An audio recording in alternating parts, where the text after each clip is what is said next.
जब कभी कोई व्यक्ति किसी व्यक्ति के हक में कोई वसीयतनामा या कोई बैनामा तहरीर कर देता है और जिस व्यक्ति को उस वसीयतनामे या बैनामे से आपत्ति होती है, उस व्यक्ति द्वारा जाकर के सक्षम न्यायालय में उस व्यक्ति के नामांतरण की कार्रवाई में आपत्ति प्रस्तुत की जाती है और आपत्ति प्रस्तुत करने के बाद उसके द्वारा नामांतरण की कार्रवाई को रोकने का ही प्रयास किया जाता है। तो आइए आज हम लोग जानते हैं कि अगर ऐसा कोई वाकया आपके साथ हुआ है और आपके किसी सगे संबंधी द्वारा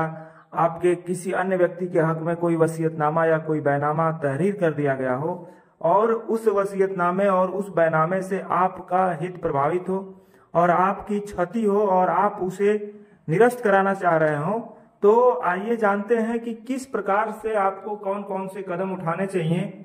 और आपको प्रथम दृष्टया क्या करना चाहिए और किस तरीके से आप इसमें उपचार प्राप्त कर सकते हैं। क्योंकि साथियों, बहुत सारे लोग आपत्ति तो करते हैं लेकिन उनको ये जानकारी नहीं होती है कि विधिक रूप से हमको अगर कोई वसीयतनामा या कोई बैनामा ऐसा तहरीर हो गया है जिससे उस व्यक्ति का हित प्रभावित है या उस व्यक्ति की क्षति है, तो उसे वैधिक तौर से और किस रास्ते से उसको निरस्त कराने का प्रयास करें कि वह निरस्त भी हो जाए और उस व्यक्ति को जो है ज्यादा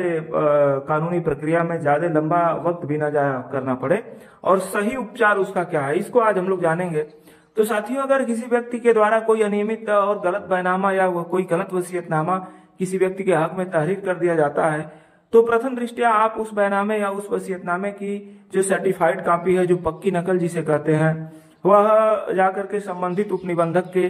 कार्यालय से उसे आपको लेना चाहिए और उसको लेकर के उसमें आपको ये देखना चाहिए कि किन किन बातों का और किस तरीके से उसको तहरीर करते समय किन किन त्रुटियों का उसमें हवाला है और क्या आप उसमें से फैक्ट निकाल सकते हैं। उसके बाद आप किसी अच्छे अधिवक्ता से संपर्क करें और अच्छे अधिवक्ता से संपर्क करके सर्वप्रथम उस बैनामे और वसीयतनामे के कैंसिलेशन के लिए मुकदमा सिविल न्यायालय में प्रस्तुत करें। यहाँ मैं आपको ये बताऊं कि बहुत सारे लोग ये सोचते हैं कि राजस्व न्यायालयों के समक्ष जब हम नामांतरण की कार्रवाई में आपत्ति दे देंगे तो वहीं से वो बैनामा और वो वसीयतनामा खारिज हो जाएगा। और बहुत सारे लोगों को ये जानकारी नहीं है कि राजस्व न्यायालय नामांतरण की कार्रवाई में किसी वसीयतनामे या किसी बैनामे को शून्य नहीं घोषित कर सकता है, उसे खारिज नहीं कर सकता है। तो सर्वप्रथम जब मूल जड़ वही है, तो उस मूल जड़ को जो है सही करने के लिए, उस मूल जड़ को जो है समाप्त करने के लिए आपको सिविल न्यायालय में कैंसिलेशन का वाद दाखिल करना चाहिए। कैंसिलेशन का वाद आपने दाखिल कर दिया। अब जो नामांतरण की कार्रवाई योजित की गई है नामांतरण न्यायालय के समक्ष, उस नामांतरण न्यायालय के समक्ष आपको आना है और उस नामांतरण की कार्रवाई में उन सारे तथ्यों का हवाला दे करके आप जो है आपत्ति प्रस्तुत करेंगे और विस्तृत आपत्ति प्रस्तुत करके आप उसे जो है उसमें नामांतरण की जो रिपोर्ट है उससे निरस्त कराने का प्रयास करेंगे और नामांतरण न्यायालय के समक्ष उन सभी तथ्यों को रखेंगे कि जिससे कि यह साबित हो जाए कि वह जो दस्तावेज है वो धोखाधड़ीपूर्ण कार्रवाई से हासिल किया गया है और वो स्वच्छ जो है मंशा से वो नहीं हासिल किया गया है। और जो नामांतरण के बाद में जो कमियां हैं उसे भी आपको नामांतरण न्यायालय के समक्ष दर्शाना चाहिए। कई मामले ऐसे हुए हैं जिसमें नामांतरण न्यायालय द्वारा इसी आधार पर नामांतरण की कार्रवाई को स्वीकार कर लिया गया है कि सिविल न्यायालय से वह दस्तावेज, जिस दस्तावेज को आप गलत कर रहे हैं, वह दस्तावेज सिविल न्यायालय से अपास्त नहीं है, सिविल न्यायालय से खंडित नहीं है। तो नामांतरण की कार्रवाई में नामांतरण न्यायालयों द्वारा आदेश पारित किया जाता रहा है यह कह करके कि सिविल न्यायालय द्वारा जब तक उस वसीयत को या उस बैनामे को खारिज नहीं किया जा सकता तब तक जो है राजस्व न्यायालय उसे नामांतरण की कार्रवाई को नहीं रोकेंगे। इस प्रकरण के संबंध में मैं कुछ विधि व्यवस्थाएं आपको बता दूं। जैसे कि नरेश पाल सिंह बना एडिशनल कमिश्नर मुरादाबाद के केस में 2017 RNT पेज 236 पे माननीय न्यायालय ने यह कहा कि वसीयत की वैधता से संबंधित प्रश्न का विनिश्चय नामांतरण न्यायालय की सरसरी कार्रवाई में किया जा सकता है। यह आधारित किया गया कि वसीयत की वैधता के प्रश्न का विनिश्चय नामांतरण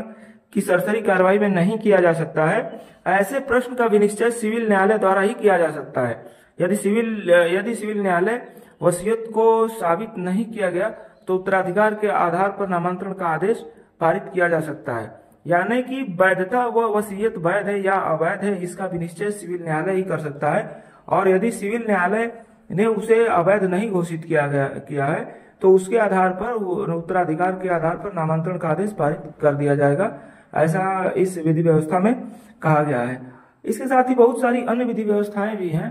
कि नामांतरण न्यायालय जो है, अगर वह जो डीड है, वह डीड किसी सक्षम न्यायालय से निरस्त नहीं है, सिविल न्यायालय से, तो उसके आधार पर नामांतरण की कार्रवाई आपको करना चाहिए। और इसके संबंध में बहुत सारी विधि व्यवस्थाएं हैं। तो साथियों, ये महत्वपूर्ण बात यह है कि जिस बैनामे या जिस वसीयतनामे को आप जो है गलत कह रहे हैं, तो उसका निर्धारण सिविल न्यायालय करेगा और सिविल न्यायालय के समक्ष आपको उसको निरस्तीकरण का बाद उसको निरस्तीकरण की कार्रवाई करनी चाहिए। और यदि सिविल न्यायालय द्वारा उसे निरस्त कर दिया जाता है तो आपका काम आसान हो जाएगा और नामांतरण की कार्रवाई स्वतः ही उसमें, जब आप उस दस्तावेज को, उस आदेश को लाके प्रस्तुत करेंगे तो नामांतरण न्यायालय उस आदेश को निरस्त कर देगा। तो साथियों, इन बातों का ध्यान रखें। अगर आपके साथ भी ऐसा कोई वाकया है तो आप इस तरीके से आपत्ति दाखिल करके और इस तरीके से प्रक्रिया का उपयोग करके आप उपचार प्राप्त कर सकते हैं। धन्यवाद।